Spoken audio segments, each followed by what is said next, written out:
간은 인체에 꼭 필요한 장기이고 여러 물질을 대사하고 독성 물질을 처리하는 일을 하다 보니까 간이 안 좋으면 이런 물질의 대사와 독성 물질 배출에 장애가 생겨서 피곤할 것이라는 그런 인식이 강합니다.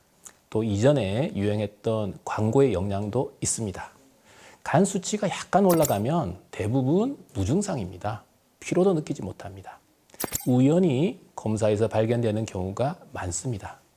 통상 간 수치가 남자는 40유니트/리터 이하, 여자는 30유니트/리터 이하가 정상이라고 했을 때 2 내지 3배 상승은 어떤 간 질환에서도 생길 수가 있습니다. 이때 대부분 증상은 못 느낍니다. 통상 간 수치가 100을 넘어가면 피곤함을 느끼는데 이것도 사람마다 다릅니다. 간 수치가 1000 이상이 되어도 피곤한 증상은 없고 장염 증상으로 병원에서 피 검사를 하다가 우연히 발견되는 그런 경우도 있습니다. 하지만 통상 간 수치가 수백, 수천, 수만을 넘어가면 대부분 극심한 피로감과 함께 식욕부진을 호소합니다. 따라서 피로를 호소하는 질환은 간 질환 외에도 매우 다양합니다. 간 수치가 약간 올라가 있는 경우 거의 대부분 피로를 느끼지 못하지만 심한 상승이 있을 정도의 간 질환에서는 대부분 심한 피로감과 함께 식욕부진을 느낀다. 이렇게 이해하시면 되겠습니다.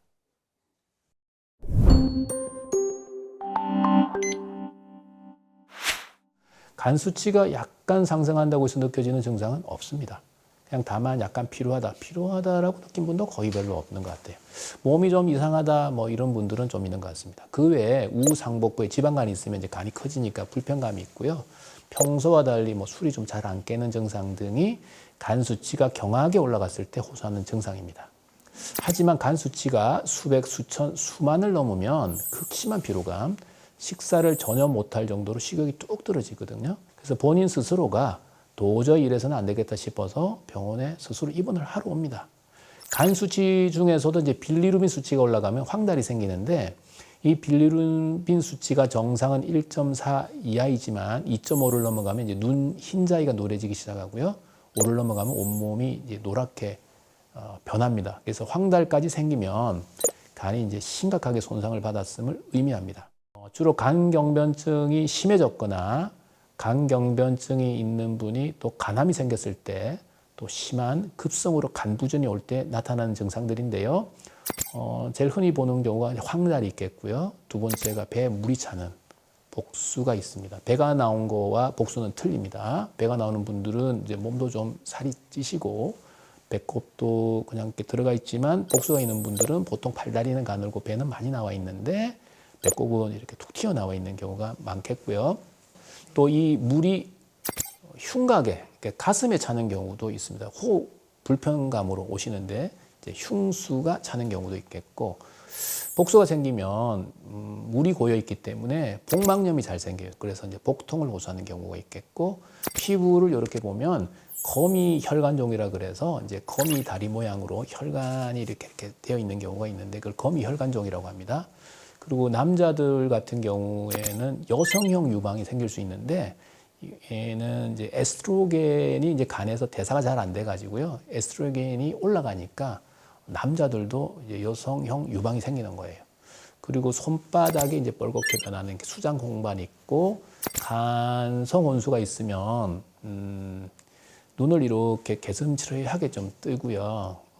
숫자 계산이 잘 되다가 안 됩니다. 예를 들어서 100 빼기 7은 93, 뭐 그까지는 하시는데 93 빼기 7 이러면은 이제 엉뚱한 숫자를 이야기하시죠. 뭐 26, 뭐 이러면서 웃으시고 이렇게 하는데 또 퍼덕이기 진전이라 그래서 영어로는 이제 플래핑 트레모라고 그러는데 손을 쭉 뻗고 손바닥을 뒤로 90도로 탁 제꼈을 때 보통은 이렇게 유지를 잘 하고 있는데 간성 혼수가 오면 이렇게 퍼덕여요. 이렇게 이런 식의 퍼득인 건 아니고 이렇게 됩니다. 그래서 자가 테스트 하는데 도움이 돼요. 우리는 다 이렇게 되고 있는데 이분들은 이게 유지가 안 되고 이렇게 됩니다. 그럼 이분이 간이 안 좋아서 혼수까지 왔구나를 알 수가 있습니다. 또 간이 안 좋으면 이제 간이 딱딱해지면 이제 피들이 간을 거쳐서 심장으로 못 들어가고 이렇게 돌아 올라가거든요. 그래서 식도와 위에 정맥을 굵게 만들어요. 그래서 식도 정맥류 출혈로 피를 이렇게 토합니다. 토하지 않으면 밑으로 내려가서 혈변이나 또 까만 짜장면 색깔의 흑색변을 보게 되고요. 간은 보통 이 오른쪽 갈비 안쪽에 있는데 안 만져져요. 근데 간이 안 좋아지면 커져서 갈비뼈 밑으로 만져집니다.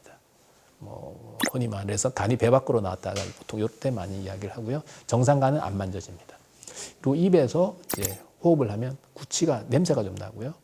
그다음에 또 간이 안 좋아지면 알부민이 약간 부족하면 다리가 붓거든요.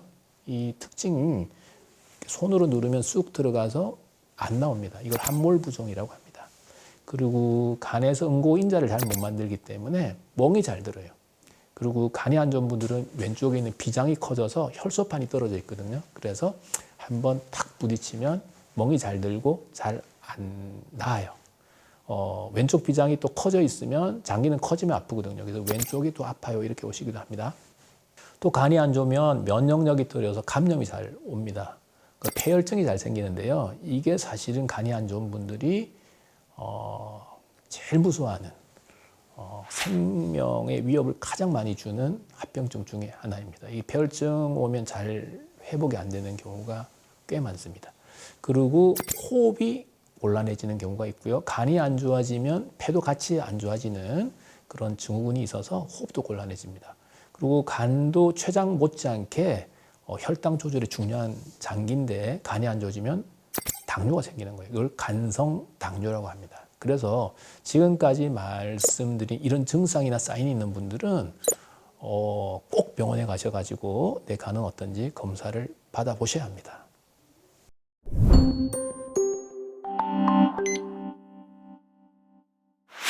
그런 분들은 어떤 이벤트가 생겼는지를 한번 찾아봐야 되는데요. 간 기능이 정상이고 간 초음파에도 이상이 없던 사람이 갑자기 혈액 검사를 해보니까 간 수치가 올라갔다면 대표적인 다음 6가지를 한번 생각을 해 보셔야 합니다. 첫째는 약물에 의한 독성 간 손상이 매우 흔하거든요. 그래서 내가 현재 먹고 있는 약물, 건강보조식품 또는 한약, 농축된 즙이나 식물을 달여낸 물을 먹고 있는 것은 아닌지 점검합니다. 의사가 처방한 약 중에 간 수치를 올리는 대표적인 약은요. 항생제, 항진균제, 항결핵약물, 소염진통제, 또 타이레놀, 갑상선 약물, 스테로이드, 고지혈증 약물, 스타틴이라고 합니다. 또 항경련제 등이 있습니다. 두 번째는 갑자기 최근에 살이 찌지 않았는지 알아봅니다. 체중이 증가하여 지방간이 생기면 간 수치가 또 올라가거든요. 세 번째는 내가 급성 바이러스성 간염에 걸린 것은 아닌지 검사를 해봅니다. 만성 B형이나 C형 간염은 보통은 이제 본인이 걸렸는지 안 걸렸는지 평소 알고 계세요. 하지만 모르는 경우도 물론 일부는 있습니다. 그래서 A형, B형, C형 간염 바이러스 검사를 합니다. 일부 젊은 분들은 다른 사람의 타액으로 바이러스 감염이 와서 간 수치가 매우 올라갈 수 있는데 이때 원인이 되는 바이러스가 앱스텐파 바이러스, 약자로 EBV라고 합니다. 이 검사를 해봤는데 만약에 양성으로 나오고 간 수치가 올라가고 백혈구중 단핵구가 올라간다면 이것은 이제 전염성 단핵구증이라고 해서 진단이 됩니다. 네 번째는 술 때문에 간 수치가 올라오는 경우도 흔하거든요. 그래서 최근 술의 양이나 횟수가 늘지는 않았는지 기존 알코올성 간질환 환자라면 평소 하던 금주나 절주를 제대로 하고 있는지를 확인을 합니다. 술을 계속 마시면 아무리 간장보호제를 많이 오래 먹어도 간 수치가 안 떨어집니다. 그러니까 술을 전쟁 시에 폭격이라고 한번 비유를 해보면 간장보호제는 이제 폭격 사이사이에 건물을 수선하는 작업이라 생각하시면 됩니다. 그래서 폭격이 멈춰야 건물을 제대로 수리할 수가 있습니다. 음주를 지속하면 간 수치 중에서 AST와 감마지팀이 계속 높게 나오고요. 콜레스테롤 중에서 중성지방 수치도 계속 매우 높게 나옵니다. 술을 끊고 간장 보호제를 잘 드시면 이런 수치들이 또 빨리 제자리로 돌아오긴 합니다. 다섯 번째는 예전에도 간 수치가 한 번씩 올라갔다 또 내려갔다 이걸 반복했는데 최근에도 이런 현상이 반복된다면 자가면역 간염이나 원발성 담즙성 간경변증이 혹시 온 것은 아닌지 자가면역 항체를 혈액 검사로 확인을 합니다. 이 두 가지 질환은 희귀 질환이지만 특히 중년 여성에서 간 수치가 아무 이유 없는데 오르락 내리락 하는 경우 진단되는 경우가 가끔 있습니다. 여섯 번째는 세균 감염이나 폐혈증이 온 것은 아닌지 검사를 합니다. 세균 감염이나 폐혈증이 있으면 간내 미세 혈관이 막혀서 저산소증을 일으키고 간내 담즙산의 흐름에 손상이 발생해서 세균의 또 독소에 의해서 염증성 사이토카인이 영향을 미치거든요. 그래서 간 수치가 올라갑니다. 또 폐혈증까지 생기면 간을 포함한 여러 내장 장기의 다발성 손상으로 간 수치가 올라갑니다. 다행히 항생제 치료로 감염이나 폐혈증이 좋아지면 간 수치도 정상으로 돌아옵니다.